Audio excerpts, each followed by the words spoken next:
Hello and good evening and welcome to Paranormal Versus. I'm Kell Ridley and I'm here with my co-host Michael Kopf. And just want to say thank you to everybody for the last couple of months that the last couple of shows that I haven't been on because I haven't been very well. So we've had Matt Atkinson standing in for me, which I really appreciate. And we were meant to have a guest on tonight called Nicola Phillips, but unfortunately she's not very well, so she won't be joining us. So I just want to say to Nicola, I hope you get well soon, and I'm sure we'll get you on again soon. Also, we have an amazing guest in our place called John J. Davis, that's due to come on shortly, but we think he's having a few technical difficulties, so we're just waiting for him to obviously come backstage and then we'll be able to get him on. But he's got such an amazing story, so so up until he comes on, Michael, how are you doing? I'm doing good. It's been quite a week, but I'm coming out. I feel like I'm coming out of the tunnel. I found the light. So all's good, and John's here. Great. Hi, John. Hey, Kell. Michael, how are you? Good. How are you? I'm doing great. It's so nice to see you both. It's amazing to have you on. I was just telling people that we'll have you waiting for you to come on. And I was just about to introduce you as soon as you did. So we'll jump straight into it. You basically had a near-death experience when you were 21. Yeah. And we would love to hear your story. Sure. You want me to start from the beginning? Yeah, that would be great, please. Okay. Yeah, I love sharing my story. So if you have any questions, let me know. Okay. It all started, just like you mentioned, when I was 21. My dad had won he was in a sales contest, and he won this contest. And part of what he received, he got these 2 scooters, or what we called mopeds back then. And we used to drive them around the neighborhood all the time. Well, one day I was out driving after school, and I had an accident, and I crashed into a tree. Well, the way that I landed, I tore the tendons off my right hand, and I had to have them reattached. Well, I had never been to surgery. I'd never had surgery before, and I never really spent much time in a hospital, so I didn't really know what to expect. So the day the surgery comes, I go to the hospital, and when they start to give me the anesthesia to knock me out, I had an allergic reaction, and it actually stopped my heart. And my heart stopped for 7 minutes, and I was actually clinically dead for 7 minutes. And everything that happened in my story took place in that 7-minute period of time. What was so unusual, though, was for me, from my perspective, it felt like I was there for an hour or two on the other side. But it only took an Earth time 7 minutes. So that's how the whole thing started. Well, when I died, it seemed like just the very next second, I opened up my eyes, and I was standing in the most beautiful building I have ever seen. It was marble, beautiful white polished marble. And on the right-hand side of me were these columns, huge white marble columns that went all the way down this corridor. This building was so long, I couldn't see the end of it. It could have been miles long. In the middle of the room, or the middle of this corridor, were these tables, and they were made of marble, and each table had 4 seats on it. And there were people sitting at every single one of these tables. And again, it went down as far as you could see, and there were 2 people sitting on each table. To the left of where I was were these tunnels, or these doorways. And I'll explain those in just a second, but I need to back up a little bit and kind of share with your audience kind of the what makes my story so unique. And you've probably all heard, you guys have heard of the near-death experience, haven't you? Yes. Yeah. Normally, Yeah. when we hear about a near-death experience, a person they're in some kind of an accident, or they were like me having surgery and something happened and they died and they popped up above their bodies. They could look down and see everybody. Then they became aware of a tunnel. And at the end of the tunnel was a white light. Well, the person normally starts walking down the tunnel, but they're met by somebody, either a loved one, a family member, a friend, who tells them it's not your time. You have to go back. Well, what makes my story kind of different is somehow when they gave me this experience, they bypassed that whole part about the tunnel and the white light. And my story happens on the other side of the white light. So my piece of the puzzle, my experience, can tell people when they cross into the light, here's what happens. And what happens when you cross into the light, you're in the orientation center.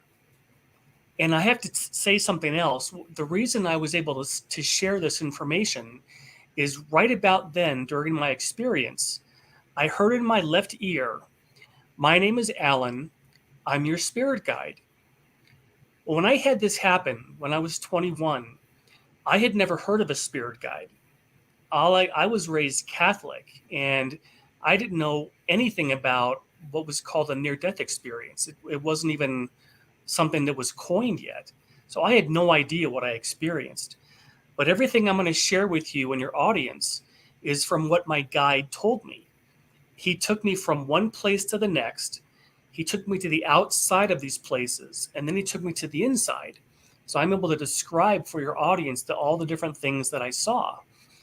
So going back to this building, this long corridor building with these tunnels off to the left, they looked absolutely perfect, like they were cut out of solid marble, absolutely beautiful doorways. And these were tunnels. I don't know what these tunnels were made of, but they were how we connect Earth to the other side. It's the tunnel that people see when they leave, and before they come to the other side, they go into the tunnel. Well, that's what these were. And my guide said to me, "Look at the next tunnel." So I looked up, and there was a man coming through the tunnel. He was an elderly gentleman, and he had his right hand holding the left side of his chest, like he was having chest pain. And my guide told me that he died from a heart attack. So he died, got out of his body, was going down the tunnel, and went into the light and ended up in the orientation center. Well, remember I said that there were two people that sat at each one of these tables? Yeah. They're called orientation counselors. On the other side, all of us have jobs or things that we do because we love to do them. We don't have to work on the other side like we do here, to work to pay bills and pay your mortgage or utilities or groceries. We don't have to work on the other side to do that. We just do the work that we love. And so these people love to be orientation counselors. And their job is to greet people who have just recently passed and have gone down the tunnel and have stepped into the white light. And now they're in the orientation center. So the woman stood up. There was a woman closest to him, one of the counselors. She stood up. She walked over to him. She took her hands in his, and they walked back to the table, and they sat down. He sat down across from her. And then she started talking to him. I was too far away to hear what she was saying, but my guide was telling me that what they do is they welcome people back from their earth life. And the reason that these counselors are there is because most of us, when we come into a lifetime, we don't remember where we're from because we're not from Earth. Earth isn't our home. We just come here to learn and to experience and to grow. But our real home is on the other side. And what these counselors do is they just help people remember that you just came back from a lifetime on Earth. Now you're back home again. So my guide told me to watch this man carefully. So as this counselor was talking to him, he began to change right in front of my eyes. He changed from an elderly man into a young man in his late 20s or early 30s. And for some reason, and I don't know why this is, but we're all in our 30s on the other side. So she was talking to him. He changed back to a younger man, and he stood up, and he walked off to the right, and he walked between these marble columns. He went down 3 steps into what I call the gardens. And I'm sure you both have seen, especially you, Kell, know what English gardens look like. Yeah. Beautiful, beautiful manicured gardens with plants and flowers and trees and the most beautiful grass you've ever seen, you can imagine.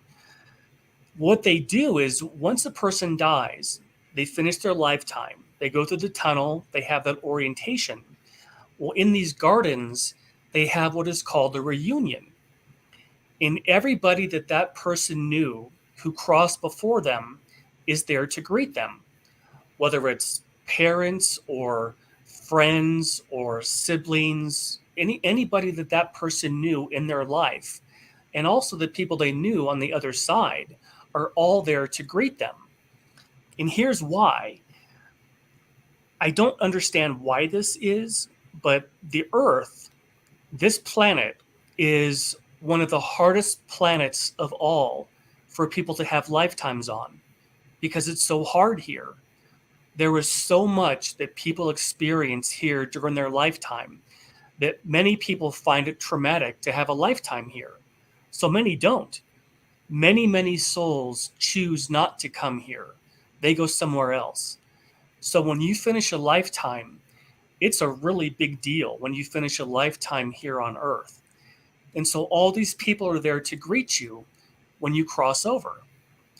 And one thing I like to tell people is a couple of years ago, I was just on Google and I happened to find a temple in the country of Turkey.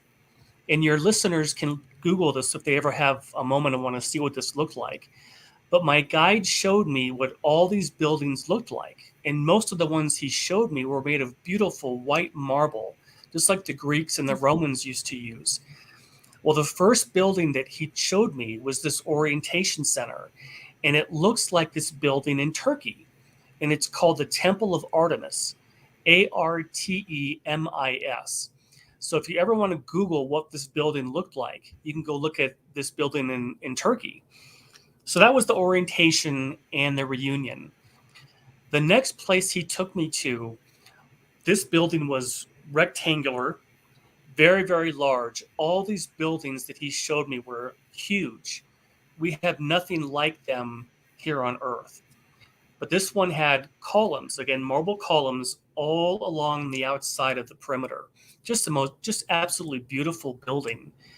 And he took me inside, and one of the rooms I was in was a round room. It was round. And on the top were movie screens, and they were all in a circle. And there may have been 12 or 13 movie screens. And all of a sudden, they lit up and they started playing episodes of my life. When I was a little boy, as a toddler, as one screen showed me as an infant, one screen showed me as a person who was in elementary school. And every one of these different screens had a different part of my life playing.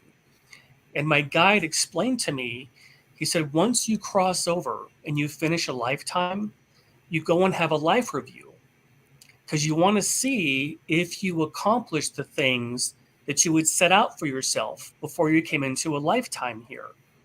And so we actually go through a life review, and you can see every aspect of your life, and you can see if you did accomplish what you wanted to accomplish. It was absolutely extraordinary. I had no idea that everything in your lifetime is recorded. Nothing is hidden from God. And it all becomes part of your life review.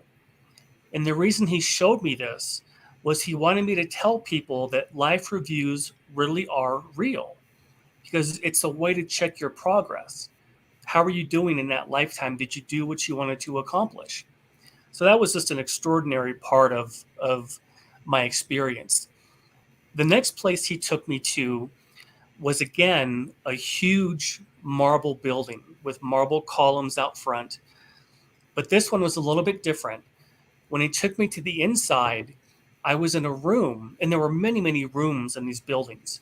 But this one I was in looked like a regular movie theater, like we'd go see movies today.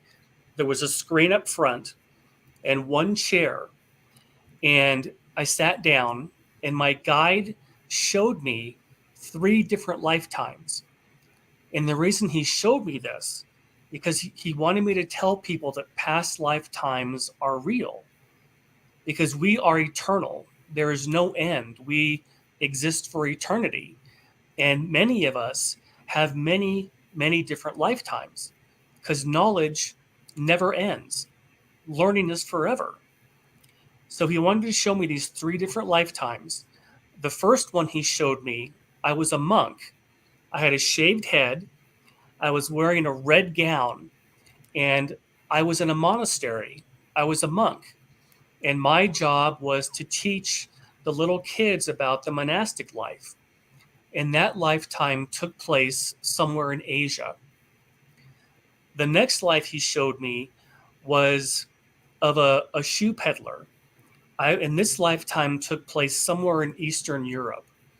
And I was on a cobblestone street, and I had a wheelbarrow full of shoes.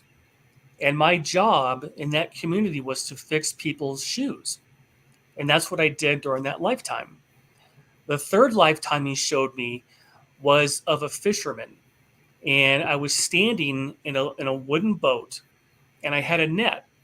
And part of my job in that lifetime was to help feed the community I was in with fish. And that lifetime took place somewhere in the Middle East.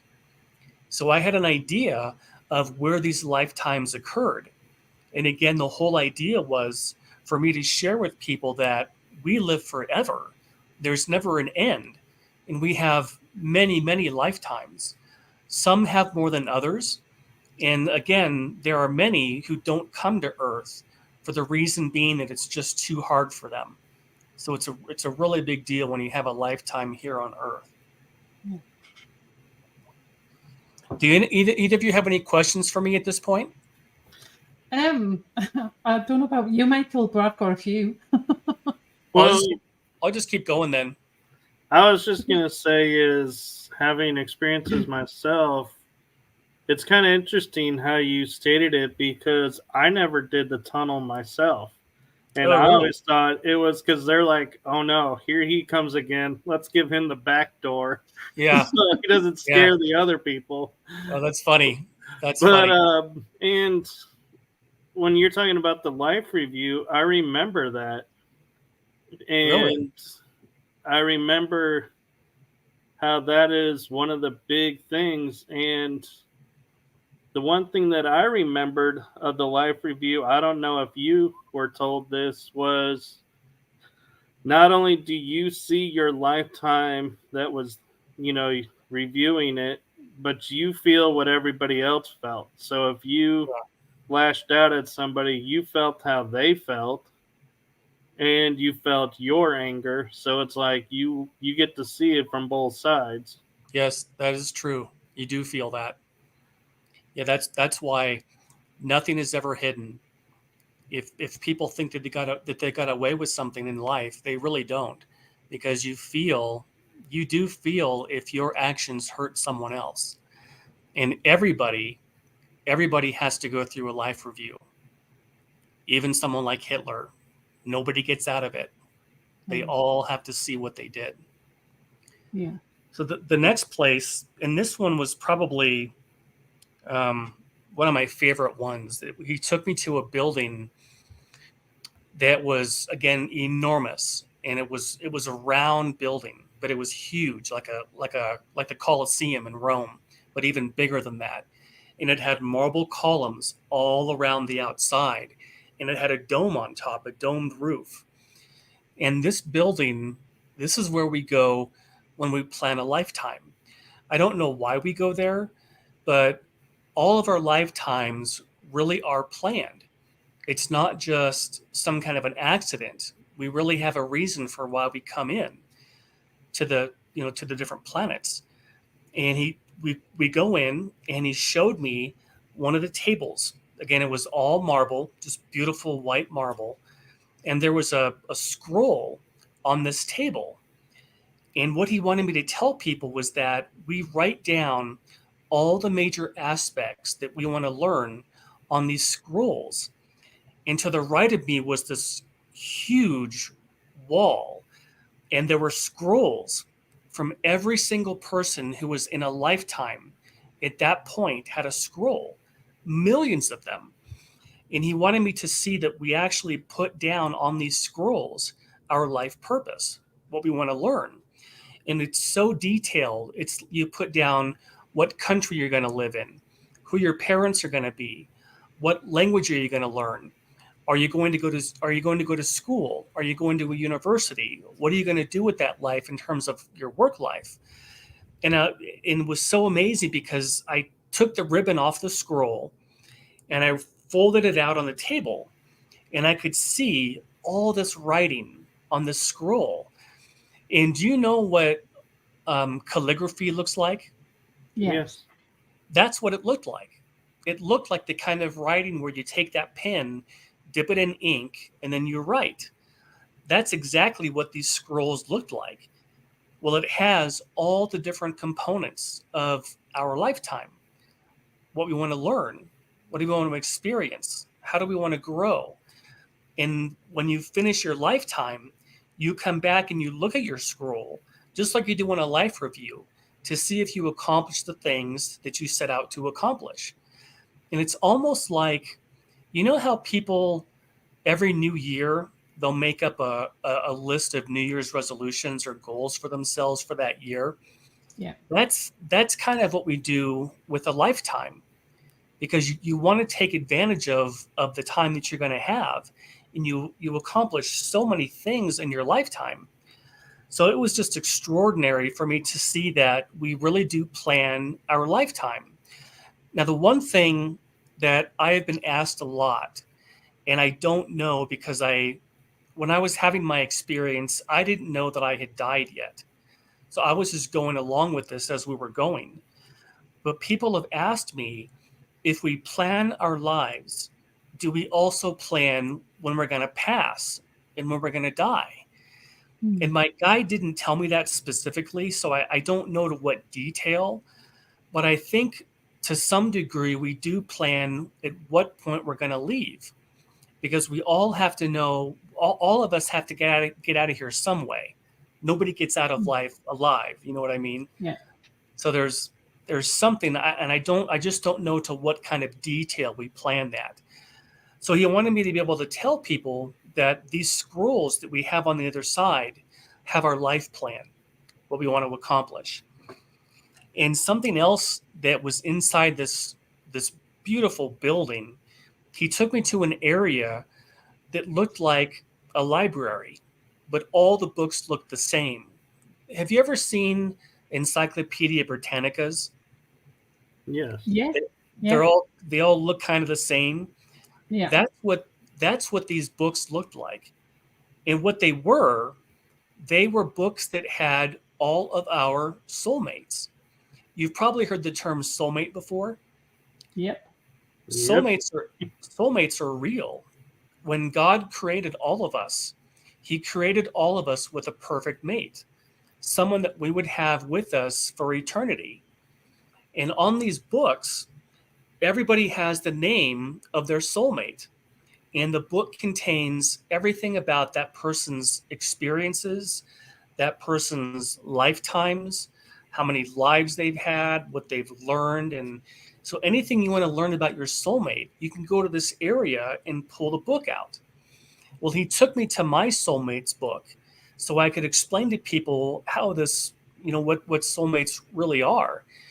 And her name was Nina, Nina, and it went from top to bottom on the book. It didn't go horizontal. The writing went vertical on the outside binding, and that's how all of our soulmates have their books. And hers was Nina. It was just the neatest thing to know that we really do have life mates. What I don't know, though, is how often our soulmates come into a lifetime with us. My first gut reaction is that they probably don't come into a lifetime very often with us. And the reason being is that when we come into a lifetime, we have reasons why we come here, that we want to learn, develop, and grow. And one of the best ways that we learn is through having relationships. Well, if you had your perfect mate with you for your whole life, you probably wouldn't learn that much about relationships because you'd have the perfect mate. So people have always asked me, does the soulmate come with you? And I think there probably are some circumstances where they do, but I just don't know if they come in that often with us because it's hard to, it would be difficult to learn from a relationship that's already perfect. Does that kind of make sense?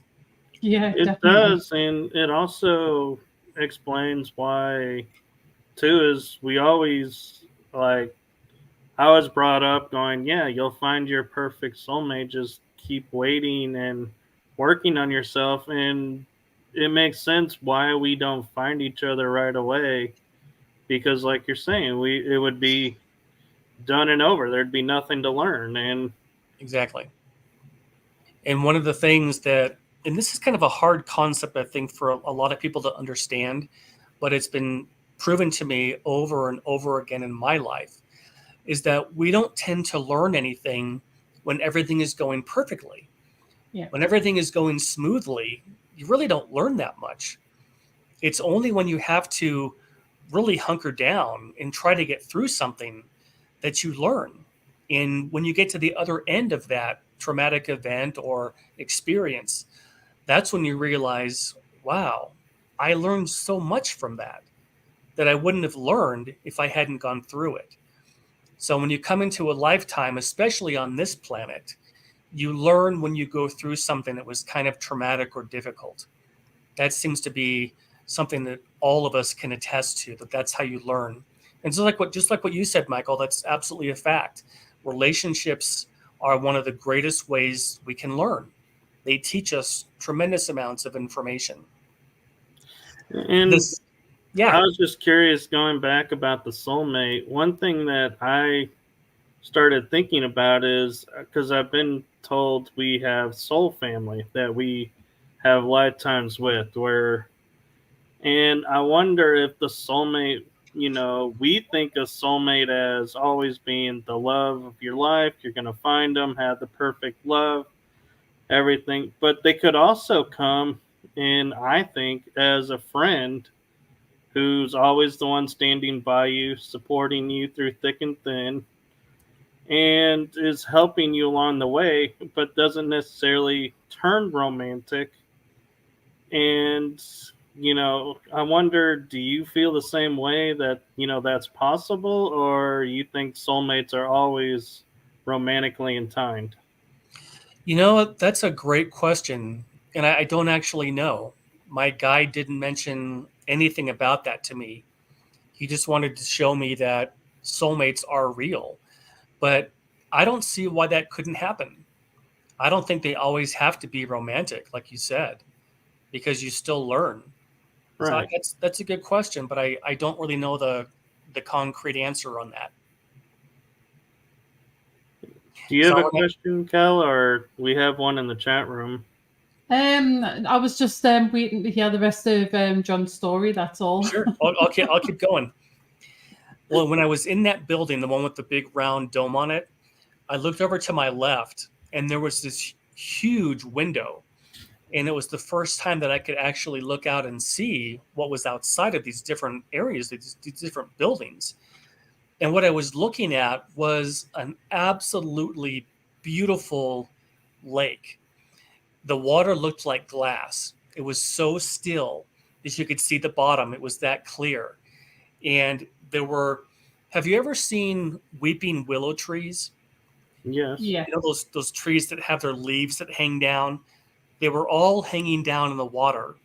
And it was in a big circle. It was absolutely the most beautiful thing I had ever seen. So they have lakes there. The other side is very much like Earth, but without the pollution.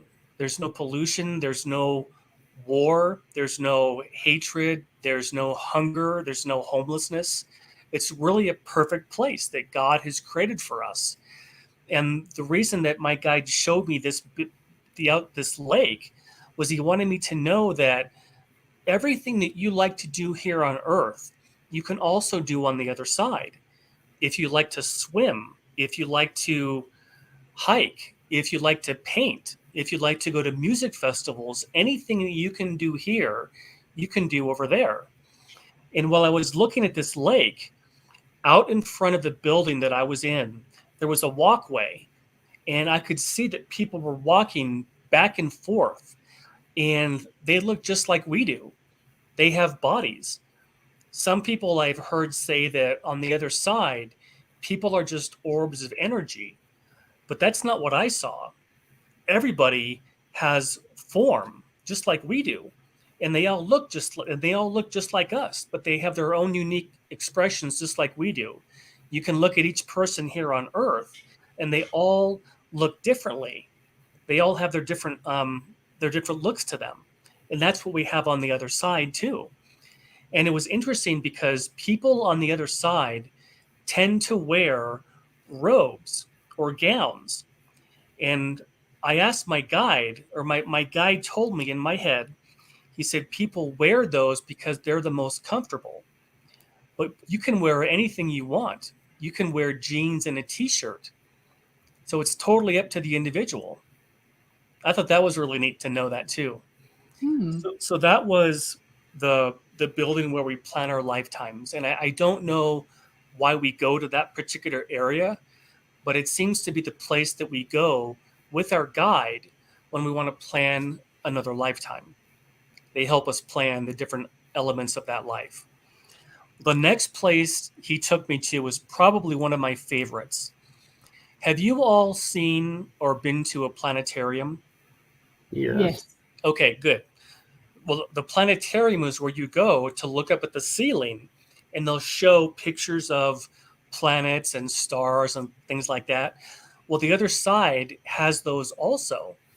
So my guide took me to this building. It looked like a huge stadium where you play football or you play soccer, just a gigantic stadium. So he took me inside, and there were thousands and thousands of seats in this building. But I was there it was just me with my guide, and all the lights were on, and there was a gentleman behind me, and I didn't look. I should have looked around to see who was talking, but I didn't. I just kept my face looking forward. Well, the man behind me, his job on the other side was he loved to run the planetarium.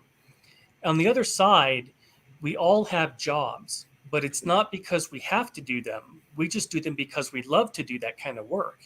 Yeah. And part of it comes from the fact that God created all of us with gifts. We all have gifts. Some people like writing, some people are musical, some people like architecture. All of us were given gifts at creation. And on the other side, we enjoy those gifts and we develop them as we go. Well, the person behind me loved to run the planetarium.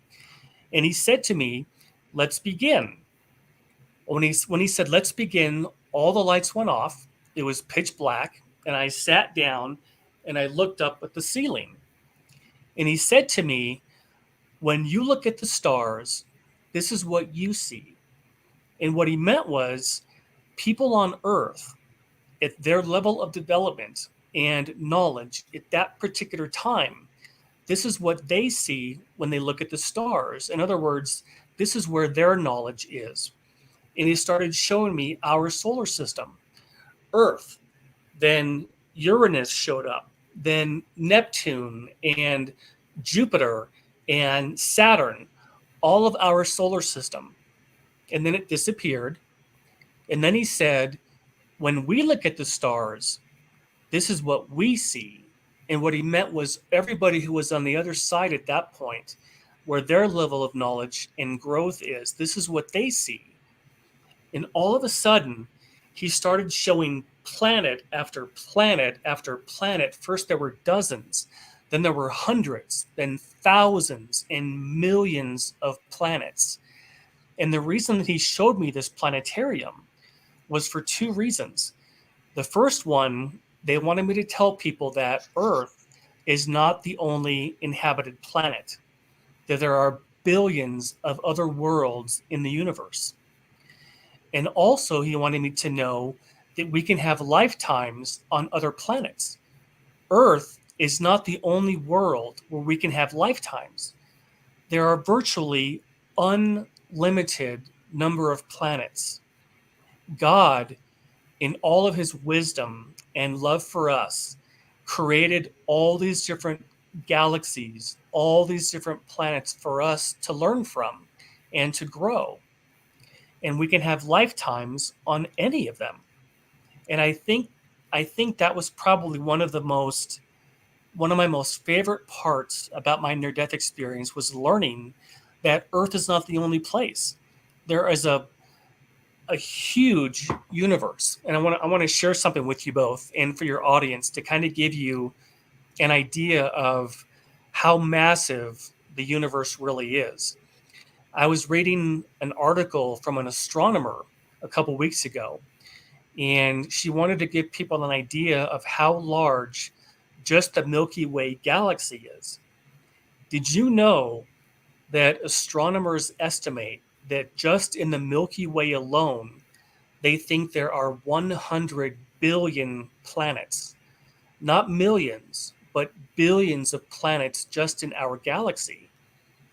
She also said, to give you an idea of how large the Milky Way really is, she said if we had a spaceship that could travel at the speed of light, which is the fastest speed that we know of, it would take 99,000 years for that ship to get from one end of our galaxy to the other.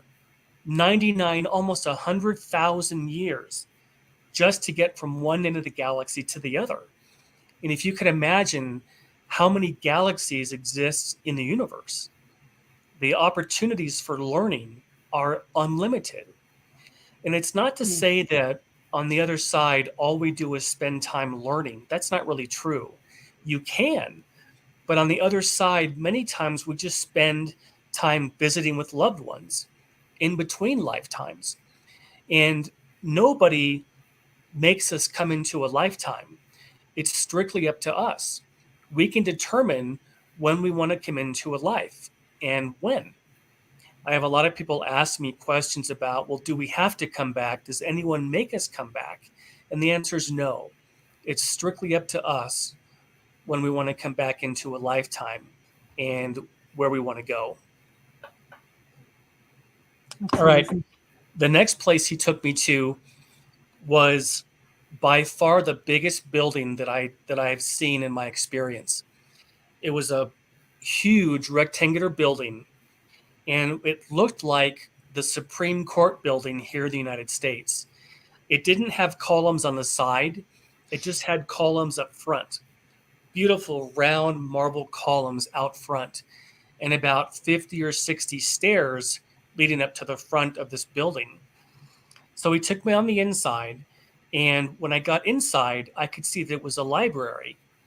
It was so large that, again, I could not see the end of this building. That's how large it was.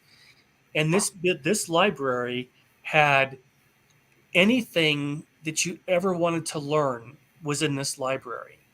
If you wanted to learn about the history of music or the Roman Empire or science, anything that you wanted to learn about, you could go to this library, and it had knowledge of everything. Well, he also took me over to the left-hand side of this library. And on the left-hand side were, I guess, what we would call study rooms. They were about the size of a normal master bedroom. And each one of them had video screens on there. And when he took me to one of the rooms, and there was a woman sitting there. She had her back to me. She had jet black hair down to her waist, and she was wearing kind of a purple kind of gown. And she was watching this video screen. And my guide told me to look and see what she's watching. So I got closer, and she was watching what we would call was a battle that took place 200 years ago. And it was between the Native American Indian Plains tribes and the U.S. cavalry. And here's what just blew my mind. He said, my guide told me that she was watching history. And I thought to myself, how is it possible that she could be watching a battle that took place 200 years ago when we didn't have video cameras back then? How is that possible? And my guide, that's when he told me everything gets recorded. So anything that you're curious about in Earth's history, whether it was World War II, whether it was about World War I, whatever you wanted to learn about, you can go to these areas in this library and you can watch history and see what actually happened. And for me, that was so interesting because I love history. One of the things that I want to do when I get back to the other side is I want to go to that room and I want to watch D-Day in World War II. I want to see what those men went through during that time period. So the other side is there's so many opportunities to learn and to grow. It just goes on forever. Yeah. So that was the library. Any questions for me yet? Well, Matt has one in the chat room. Sure. He's asking, are we in human form on these other planets, or are we aliens, but we still have souls, etc.? Yes. Every planet might. I wasn't when he was showing me the planets in the planetarium. I was too far away from the planets to actually see any civilizations, but I knew they were there. And many of the planets, they looked like us, but many of them don't. Every single planet has its own evolutionary scheme, but we are all souls, and we inhabit those different bodies in those different planets. Does that make sense? It does. Yeah, that's a great question. Absolutely. But every planet, they're not going to look like us. They're what we would say they're alien. They have their own form, their own shapes, their own evolutionary cycle, and we can have lifetimes there too. And we will have lifetimes where we don't look humanoid. So yeah, absolutely.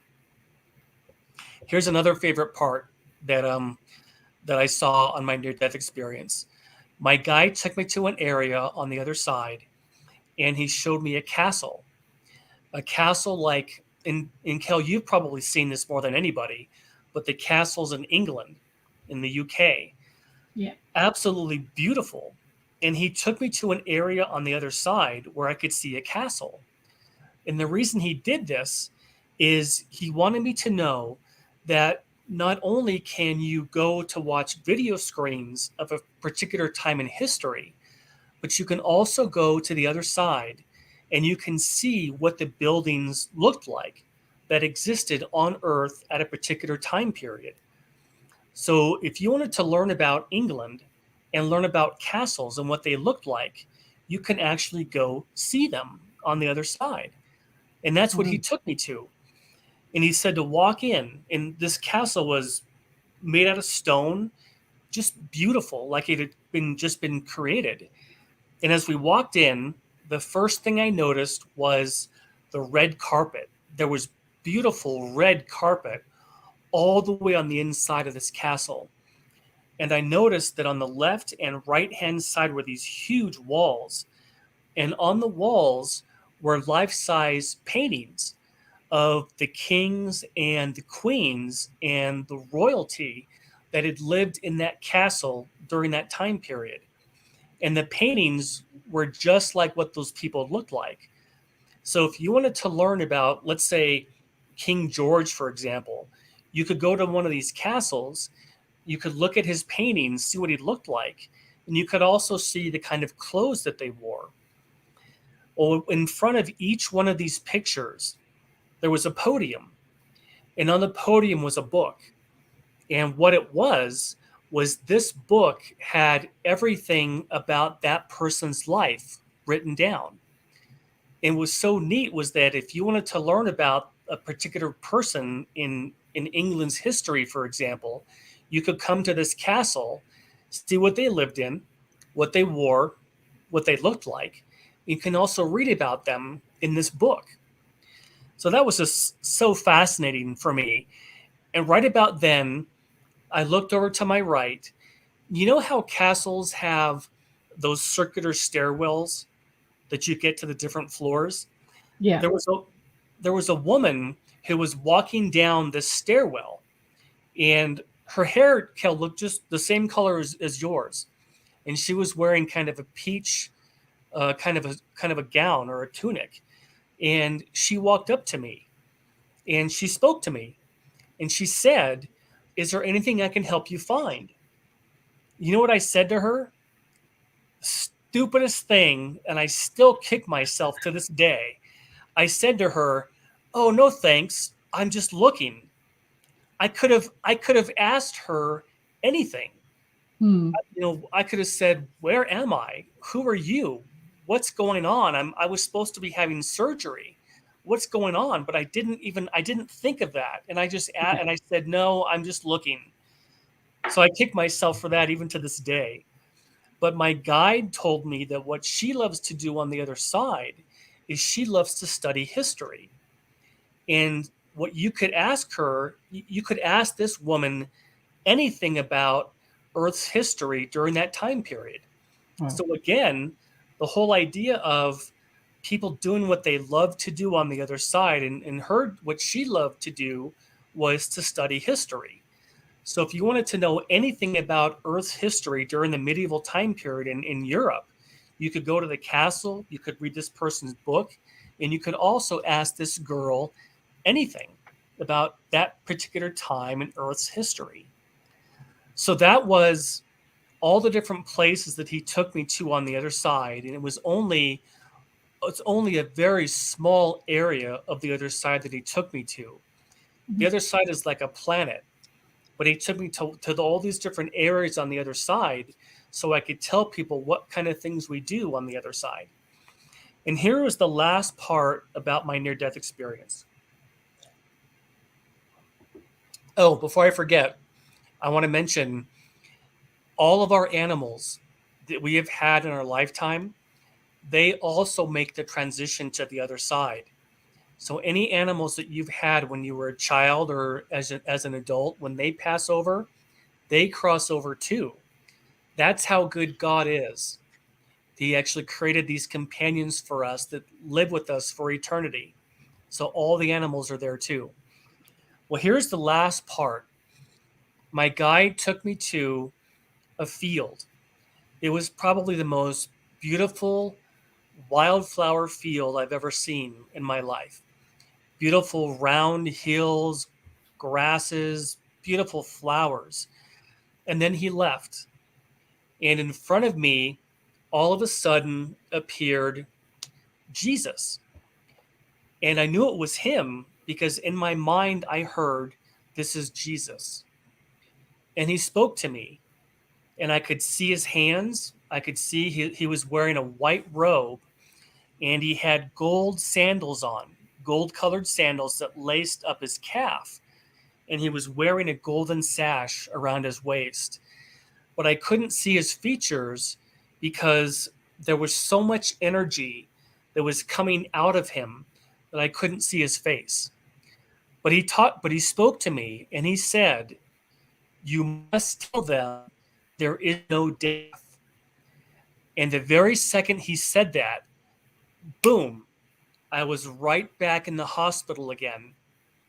And all the doctors and nurses were staring down at me. And that's how my near-death experience ended, was Jesus telling me that you must tell them there is no death. And so all these years have passed, and I have been telling people my story as often as I can to anybody who would listen, because they wanted me to share the fact that we don't die. None of us ever really die. We live on forever.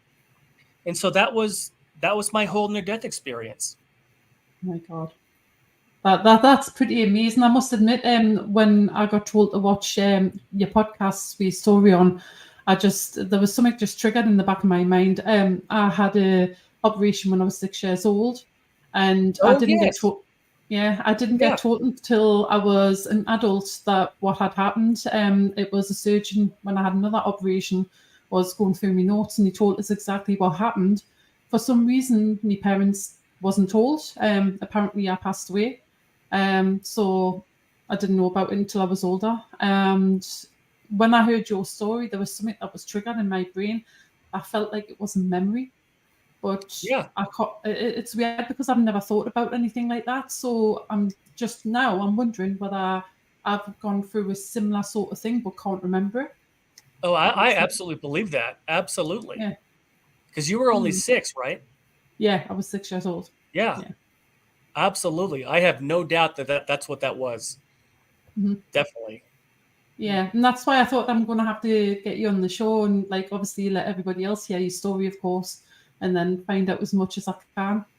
Oh, good. Well, I am so glad you both invited me on your show. I love sharing my story because it's such a hopeful story. There's so much hope for all of us.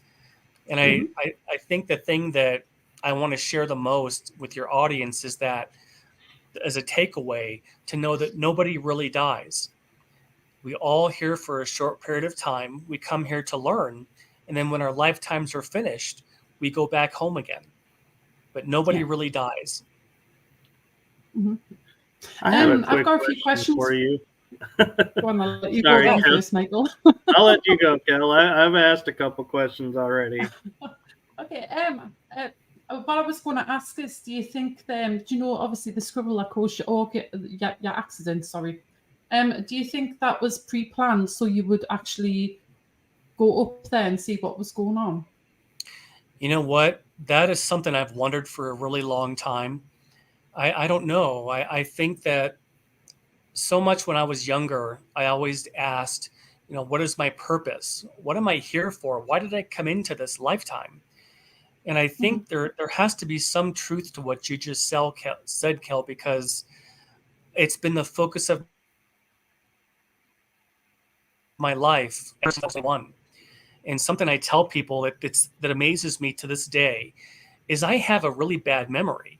Usually, I couldn't even tell you what I had for dinner last night, let alone something like this that happened when I was 21 back in 1987. But I remember every single detail about every single thing that I saw like it happened yesterday. And I think that it has to be something to do with God, who gave me that ability to remember in order to share it with people. Because normally my memory is bad. I couldn't even tell you where I lived when I was 21. But this experience is so burned into my brain that I remember every single detail. So I think it's possible that maybe before I did come in, that I was going to have this experience with remembering where we're from so that I can share it with people. And I think the reason is all of us, our greatest fear is of dying, because we don't know what's going to happen. I think people are afraid that everything that they are, there's nothing afterwards. But that's not true. There is so much afterward when we finish our lifetime. So I would say that might be true, that I was supposed to have that experience and it was planned ahead of time. Yeah. I must admit that since I was a kid, I've never had a fear of death neither. So, like I say, I wonder if it was just something subconscious in the back of my mind. that Yeah. I've been there type of thing, and I know what's going to happen. So, yeah. You know, after I had my experience, I cannot wait to get back. There are so many things I want to do, so much I want to do, so much I want to learn that I just can't wait to get back. Yeah. Michael? So my question is going back, and I'm wondering if it's related to like the tunnels that you were seeing in that corridor. Yeah.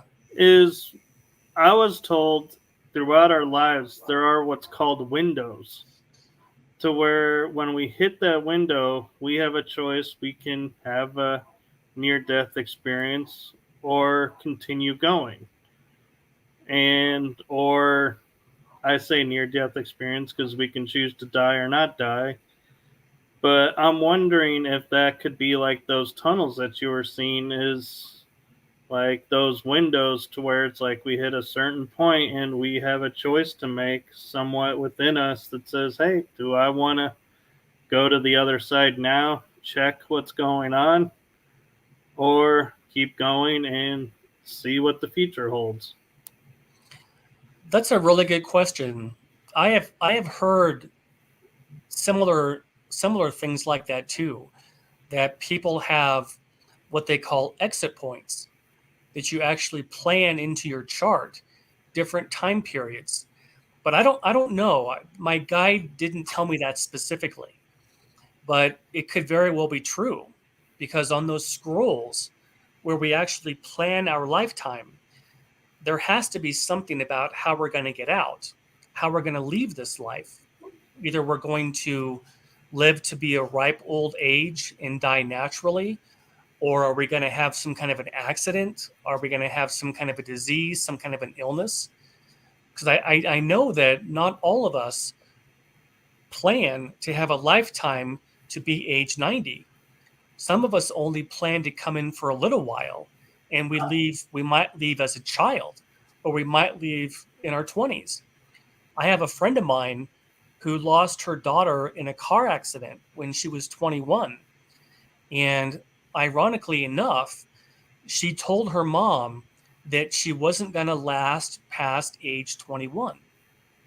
So I know that there has to be some mechanism whereby we plan to finish a lifetime and go back home again. But I just don't know to what kind of detail we plan that. And my second question is, when we're looking in this area, we're making our contract or whatever we're going to come in to do in this lifetime. If there are people that are standing there that are like going, okay, yes, you can do this. Yes, you can do that. Because like you're saying, picking our exit point, if you're living in an interesting time, I'd be like, I want to be here for like 200 years and see what comes of this. Yeah. And someone says, no, that's not going to happen. Pick a sooner time. Yep. I have thought the same thing. And you're right. Our lifetimes are really short. Here's something that's kind of interesting. On the other side, there's no time. They don't calculate time like we do. So a lifetime for someone on the other side, let's say for example that your soulmate is going to come into a life and you're going to stay on the other side and your soulmate goes in. That person might choose a life for, let's say, 90 years, and they plan to cross over when they're elderly. So that person has a 90-year time horizon when they get here. But on the other side, the perspective is only like about a month or two, because there's just no time there. So a lifetime is very different for us here than for people on the other side. Does that kind of make sense? It does. And I'm wondering too if that's why when we look in biblical times versus now, in biblical times, they were living 400, 300 years according to how everything was laid out in the stories and how they correlated. But now our times have gotten shorter. If it's like somebody had to say, look, if these people are going to learn this. We can't have these long gaps of time where they're over there. We got to shorten them so they can learn more. And that's why evolutionarily we've gotten shorter lifespans. Yeah, that's a really good point. They talk about the ages of people very much so in the book of Genesis in the Bible, especially with Noah. I think Noah, they said, lived to be 400 years old. So yeah, that could very well be what happened. And I know that there are different lifespans on different planets, but on Earth, our lifespans are relatively short. Yeah. Do you think that obviously people that's had these near-death experiences obviously know beforehand when they're going to die? Say that again? Do you think that people that's had these experiences, do you think that they know when they're going to die? For example, I've been telling my mum since I was the age of 6 years old that I was going to die when I was 47, and I've told friends and family this over the years that I was going to die when I was 47. And then it just seems to happen that I've been having a lot of serious health issues in the last year, and I'm actually 47 now. So it's like it's really? got to a point where it's like everybody's like saying don't be stupid, and I'm not one of these negative thinkers or nothing like that. But I'm not afraid that if I do die, but I don't know. I've always had this feeling since I was a kid that that's the number, that's the age that I was going to die at. But then all of a sudden now I've been having these problems, and like I say, yeah, I was just wondering if anybody else has had that sort of thing that you've spoken to. Yeah, they my wife's best friend, when they were kids, she told my wife that she wasn't going to make it past 18.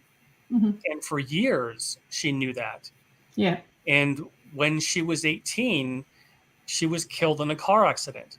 And her family, since she was about, I think when she was 10 or 11 years old, that's when she started telling her mom that, you know what, Mom, I'm not going to make it past 18.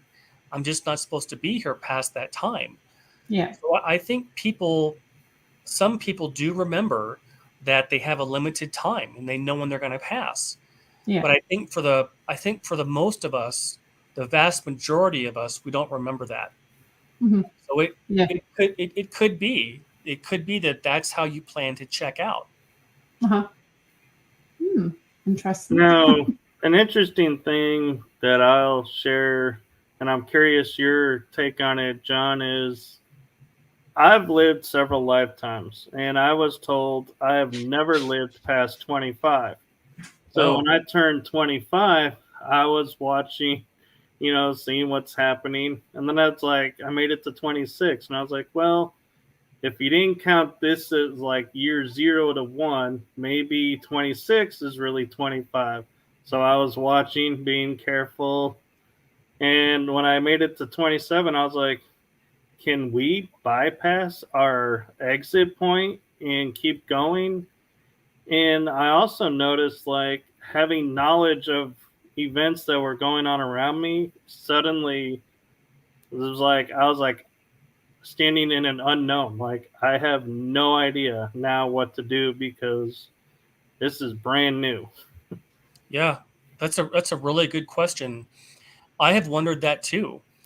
And I always have to go back and look at that chart and remember that we do chart everything. And I think there has to be some component of our chart that we plan how we're going to leave our lifetime. But I do think that there is some leeway because God gave all of us free will. We all have free will.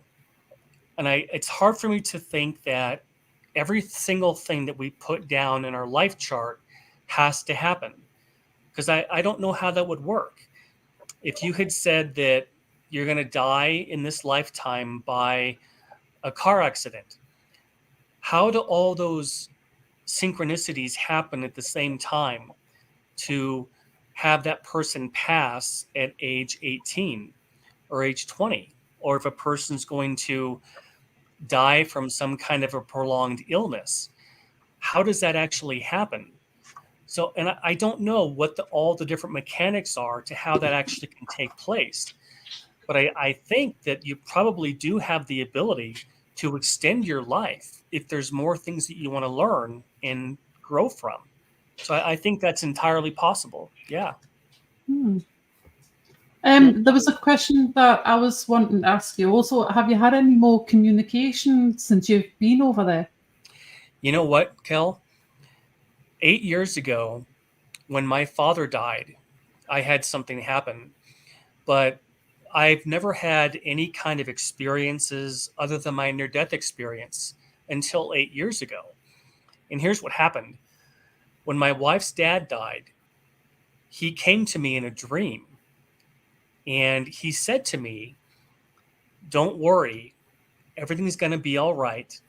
We're all going to be together again." And then he said, "Give it everything you've got." In other words, give life everything you've got. Do your best. Yeah. Learn as much as you can. Experience as much as you can. And then he said, "Please tell my family I'm okay." And that was the only thing that I've ever had since my near-death experience. I didn't, you know how you hear a lot of people who say that when they have a near-death experience that they come back and they have some kind of gift and ability?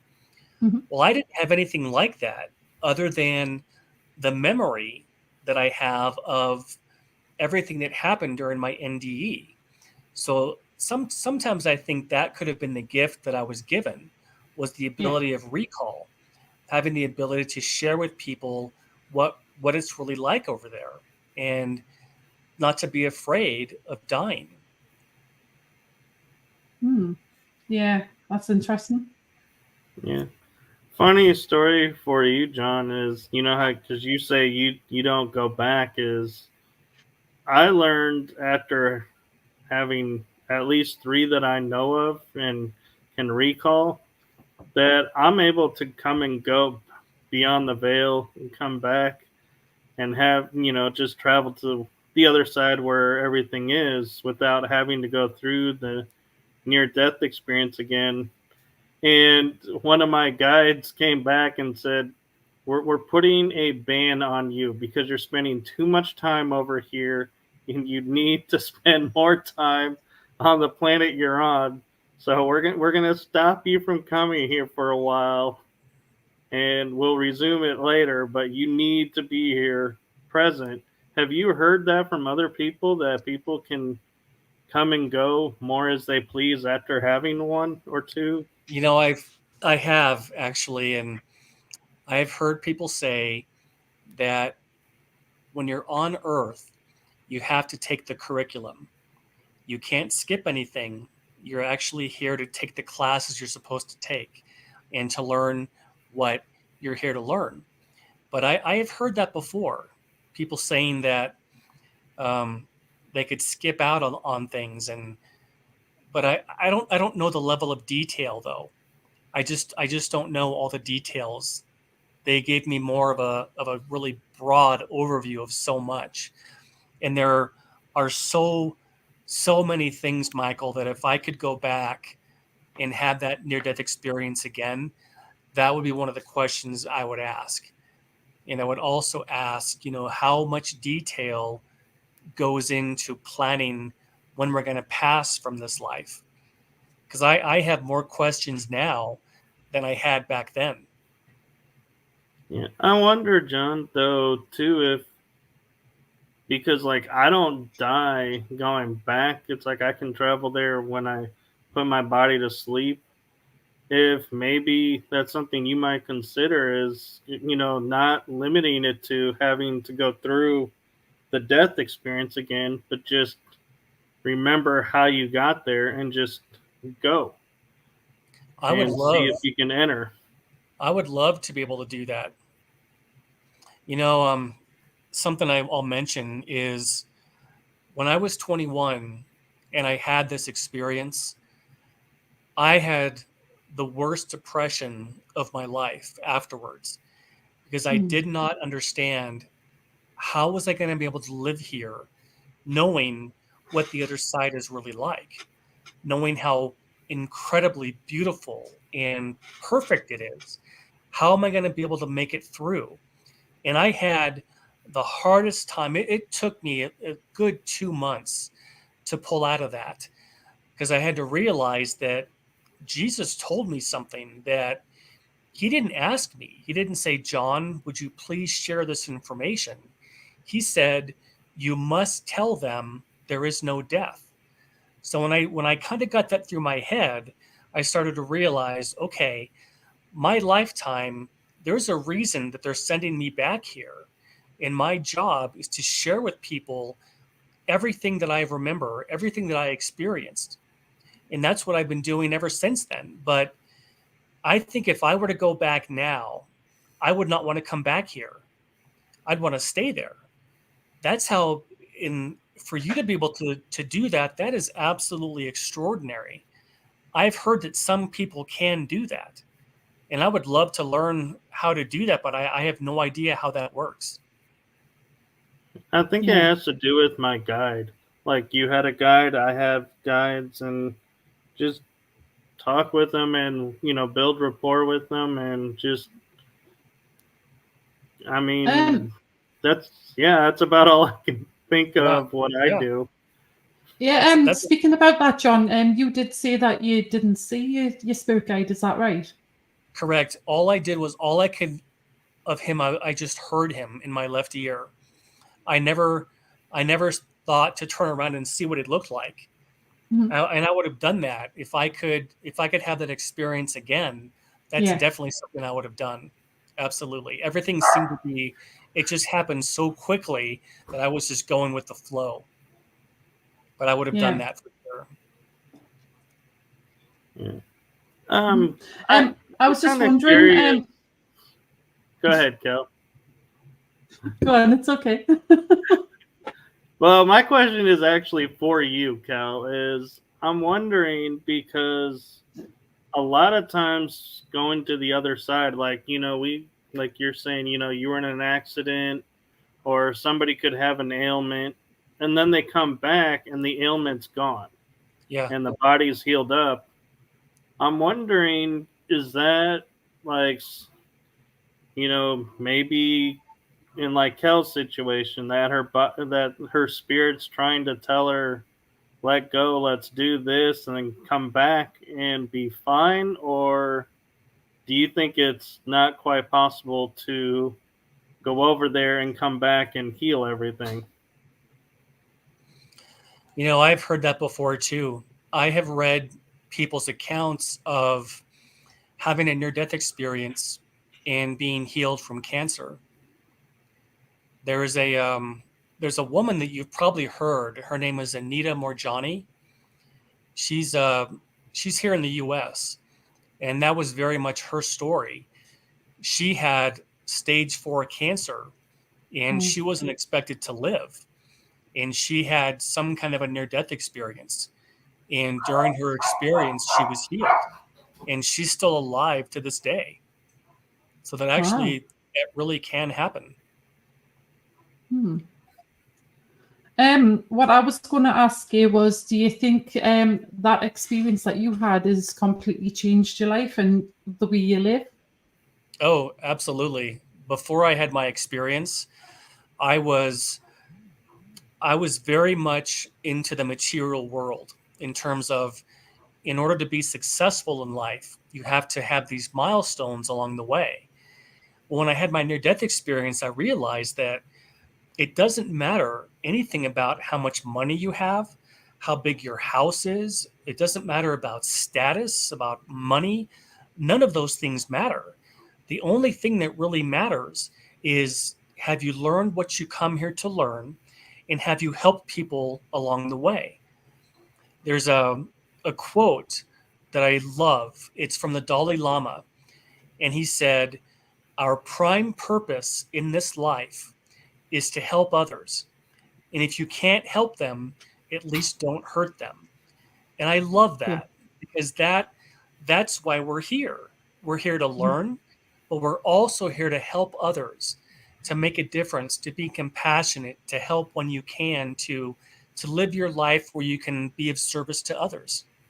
And that's what I've tried to do with my whole life. I've tried to do that same thing. And just like what you're both doing with this podcast, you're able to share these messages with people and to give them hope and to keep going and to give it everything they've got. Yeah. Well, we do try. We try. Yeah. Yeah. Any more questions, Michael? Well, I guess I have one. Is I noticed, like, when I came back, my perception's always different, and so I'm wondering, is that something unique to like certain people that they come back and it's like they no longer think the way they used to think, they no longer react to people the way they used to, that everything sort of changes and shifts? And do you think that's because we did that life review and seen how words and actions do impact others? You know, I think so. I think you're right. I don't know what else that would come from. I think when people go through that kind of like an awakening period where they realize that everything that I was told to believe about life here on Earth, it's not really true. There is so much more out there that we're not taught as children. None of us are ever taught that, you just come here for a short time. You're here to learn lessons. You're here to grow and to develop spiritually. We're never told that. And we're just kind of here to fight on our own. And it's funny because being on Earth, it's almost like being in a battle or a war, and you're in a foxhole and you don't have a radio. You feel cut off from everybody. And that's kind of what it feels like when you're here. But I think, Michael, that you must have been given some kind of information when you've had your experiences, because you've come back and you are a different person. And that's like me. When I had my experience, I came back and I became a very different person. My emphasis changed from what can I get for me, and it changed to what can I give? What kind of service can I give to humanity by sharing my experience? And my experience is, I think of it as just a piece of the puzzle. My experience is just another puzzle piece to fit in the big puzzle with everybody else. And we're all trying to figure everything out. And there's just so much knowledge out there. And there's so much we don't know. And so much we're still trying to learn about. So I think your experiences have definitely been able to change a person's perspective. Absolutely. Cool. That makes sense. And yeah. Well, like I say, it's been amazing. I'm so glad that you were able to come on the show. Like I say, I've been wanting to get you on for a while ever since I've seen some of your podcasts that you've done. And like I say, it just I don't know, it just like sort of sprung something in the back of my mind, some sort of weird memory that I didn't know I had when I was listening to you tell the description of what happened to you. So that's why I was really, really interested to have you on and to share your story as well. So I just want to ask, where can people find you if they need to look for you? Oh, sure. Yeah, if any of your audience wants to reach out to me, they're more than welcome to. I love talking about this stuff. So if anybody has any questions for me, they can email me. And my email is johnjdavis65@icloud.com. And I'm also in Facebook as John J. Davis here in Colorado. And they can reach me that way. Excellent. okay. Can you get the email one more time and I'll put it in the chat room? Sure. It's John J. Davis 65@icloud.com. Excellent. You got that, Michael? I do. Cool. Well, it was so nice to meet you both, Kell and Michael. Thank you for inviting me on your show. I hope it can help your listeners too. And I enjoy sharing it, and I hope they enjoyed hearing as much as I like to share it. Yeah, like I say, we've really enjoyed having you on. It's been very, very interesting. Hopefully it helps other people as well. So thank you very much for that. Oh, thank you so much for having me on. It was a pleasure meeting you both. Yes, it And was you. our pleasure as well. And thank you to everyone in the chat room that came in and joined us.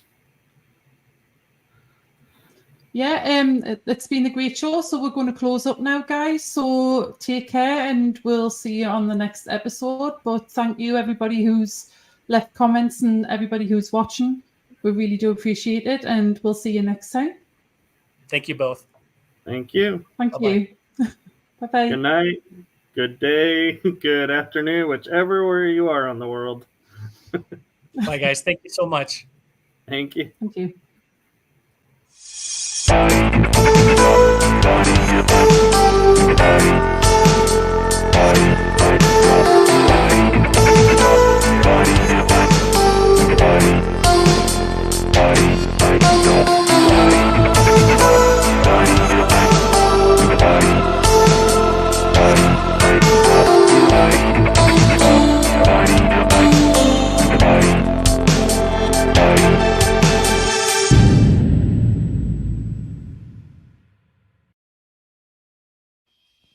Thank you for joining us at Paranormal Versus.